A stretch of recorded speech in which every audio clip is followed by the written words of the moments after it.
Now, let's dive into sketching.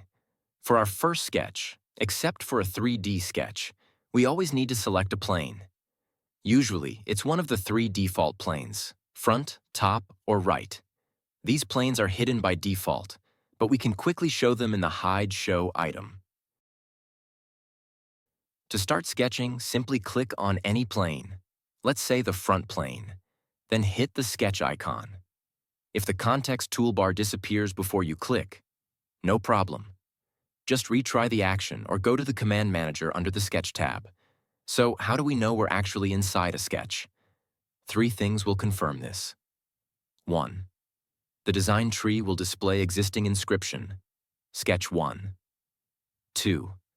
A 2D coordinate system in red will appear in the graphics area. 3. The confirmation corner located in the upper right corner of the screen. The confirmation corner is used to approve or reject the sketch. The position of the coordinate system is also important, which helps define direction. The longer red axis represents vertical, while the shorter one represents horizontal. It is very important in terms of sketch relations, which we will learn in a moment. All right, now it's time to make a sketch and bring it to life into a 3D model. For our first model, we'll start simple: a bushing.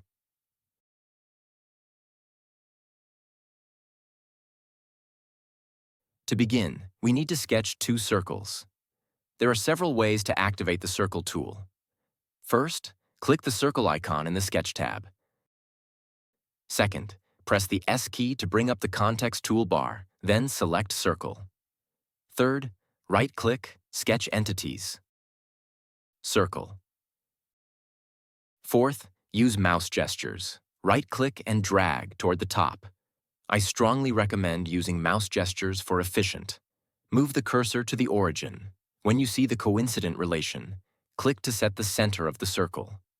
Click again anywhere outside to set the size of the circle. In the Property Manager parameters, the radius field is highlighted. Never enter value there because it's non-binding. The only way to determine the size of a circle is to use the dimension. Various types are available: vertical, horizontal dimension, chain, path length, but the most frequently chosen dimension is the so-called smart dimension. Before we assign dimension, it's better to complete what we are going to make in the sketch to avoid constantly switching between the selected tools. We will draw a second circle. Next, let's assign dimensions for 2 circles.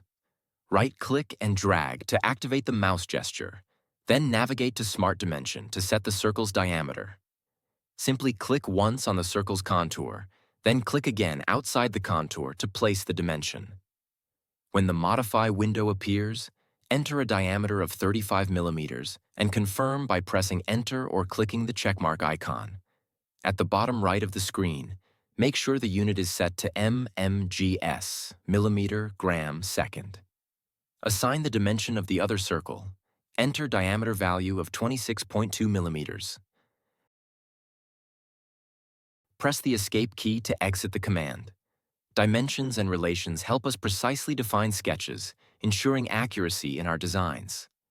The fully defined sketch is displayed in black by default, meaning all necessary constraints and dimensions are applied. On the other hand, underdefined sketch is shown in blue, indicating that it still needs additional dimensions or constraints, just like we saw before. A fully defined sketch is locked in place and cannot be moved. However, if we delete the coincident relation, either by pressing the DEL key or using the delete option, the sketch will turn blue, indicating that it's now underdefined and can be freely dragged. To move it, simply grab the center of the circle. We can also grab it in any area inside, because Shaded Sketch Contours option is enabled by default. This tool can be found in Tools menu in Sketch Settings. The second advantage of the tool is the change of shades to darker in places where the sketches overlap, making it easier to spot intersecting contours. Now let's bring the 2 circles back to the origin with coincident relation. Next, go to the Features tab and select Extrude Boss Space, one of the basic operations for adding thickness to a flat sketch. In the Property Manager, you'll find the From tab, also known as Start Condition. This allows you to offset the extrusion, even if the sketch was created directly on a face or plane. By default, Sketch Plane is selected, meaning the extrusion starts from the plane where the sketch was drawn. The Direction 1 tab is End Condition, where you can set the depth of your extrusion. There are several options available, including Blind, up to vertex, up to surface, Offset from surface, up to body, or mid-plane. For our first extrusion operation, we can choose either Blind, specify a fixed depth, or mid-plane, equal extrusion on both sides. Additionally, if Direction 1 is set to Blind, we can enable Direction 2, which provides the same end condition options, allowing us to extrude in both directions. The extrusion depth can be set in two ways. Enter the distance in the feature window, or use the on-screen arrow to visually adjust the depth by dragging it. The displayed ruler helps to determine the distance. While approaching the scale, we can choose the value which is displayed in green. We can enable draft after turning on the icon. Once activated, you'll be able to enter an angular value to taper the extrusion outward or in the opposite direction, depending on your design needs. This is useful when creating parts that need a slight taper, such as molded or cast components. The next tab is Direction 2, which becomes available if we don't choose mid-plane for symmetrical extrusion. Here we can set independent extrusion parameters, separate from Direction 1. For example, we can extrude 50 mm with a 1-degree draft in one direction and 20 mm in the other, giving us full control over the shape of our model. The last two tabs will be discussed in the examples in subsequent exercises. For this exercise, we won't be using Direction 2 or Draft, so let's turn them off. Next, set the extrusion to mid-plane. Equal extrusion on both sides. Enter a depth of 86 mm, then click OK to confirm the feature. In the Feature Manager design tree, we see Boss Extrude 1 with Sketch 1 listed below it. These names are given automatically, but if needed, we can change it by double highlighting or using right-click, Rename Tree Item. For now, we just leave it by default. To modify our design, we can use Edit Sketch or Edit Feature. Simply click on any model face or feature in the Feature Manager design tree. When clicked, the context toolbar appears. Then we can select one of the tool.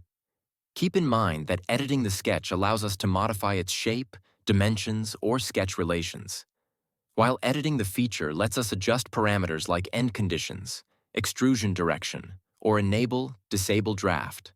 However, if we only need to change existing dimension values, there's no need to edit both. With Instant 3D turned on, which is on by default, we can modify dimensions directly in the graphics area. Clicking on any model face in the graphics window or the feature tree will display the dimensions. Black dimensions indicate the sketch dimensions. Blue dimensions represent the feature dimensions. To modify dimensions, simply click on the dimension, and the Modify window will appear. For example, let's say the extrusion is 76 mm, and the diameters are 16.2 mm and 25 mm. You can easily adjust these values right in the Modify window. All right, next we add another operation. When we click on a face or edge, we'll see options to select finishing features like fillets and chamfer. Alternatively, we can go to the Features tab and expand in here. When we select chamfer, a property window will appear where we can specify the type. Depending on the selection, the distance and angle dimension or two distances. For now, let's leave the default setting, which is distance angle, and type 0.5 mm for the distance. The angle will automatically be set to 45 degrees, and we won't change that. Once that's done, click OK to approve the feature. Save the part under the name bushing. As a part of the exercise, we will draw an ordinary washer. We can modify this part, diameters of 12.5 mm and 26 mm, depth of 2 mm. Delete Chamfer 1 in the tree. At the top, drop down this icon and click Save As for a new file. Save the file under the name Washer. All right, now let's close the washer file and open bushing from your saved files.